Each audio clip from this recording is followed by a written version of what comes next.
Morning students, आज हम next chapter कर रहे हैं स्टार्ट क्लास 11 का, दैट इज ग्रेविटेशन। ठीक है, ग्रेविटेशन हम डेली अपनी लाइफ में सुनते हैं कि अर्थ ड्यू टू ग्रेविटी हर चीज़ को अपनी तरफ क्या कर रही है, अट्रैक्ट कर रही है। तो वहाँ से हम क्या बता सकते हैं कि जो ग्रेविटेशनल फोर्स है वो हमारी क्या है, अट्रैक्टिव है नेचर में।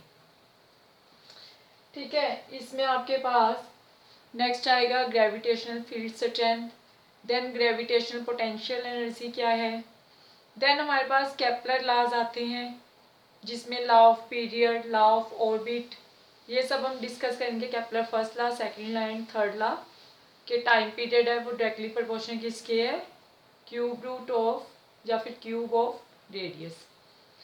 देन इसमें हमें acceleration due to gravity, due to height and due to depth वो कैलकुलेशंस करनी है। क्लियर है। देन हम जियो स्टेशनरी सैटेलाइट के बारे में डिस्कस करेंगे इसी चैप्टर में कि जियो स्टेशनरी सैटेलाइट क्या है हमारे पास। ठीक है, प्लैनेट के बारे में थोड़ा सा डिस्कस करेंगे। सो ग्रेविटेशन चैप्टर ओवरऑल आपका क्या है, काफ़ी इंपॉर्टेंट है। ठीक है, हेडिंग क्या है, टुडे हेडिंग इज ग्रेविटेशन। ठीक है, फर्स्ट चैप्टर में जब हमने डिस्कस किया था तब हमने 4 तरह की लॉज पढ़े थे, gravitational law, then electrostatic, then हमने पढ़ा था दैट इज फोर्सेस पढ़ी थी 4 तरह की, fundamental forces, weak nuclear force and strong nuclear force. Then हमने उनके बीच में डिस्टिंग्विश भी किया था। तो आज आपका टॉपिक क्या है, दैट इज ग्रेविटेशन।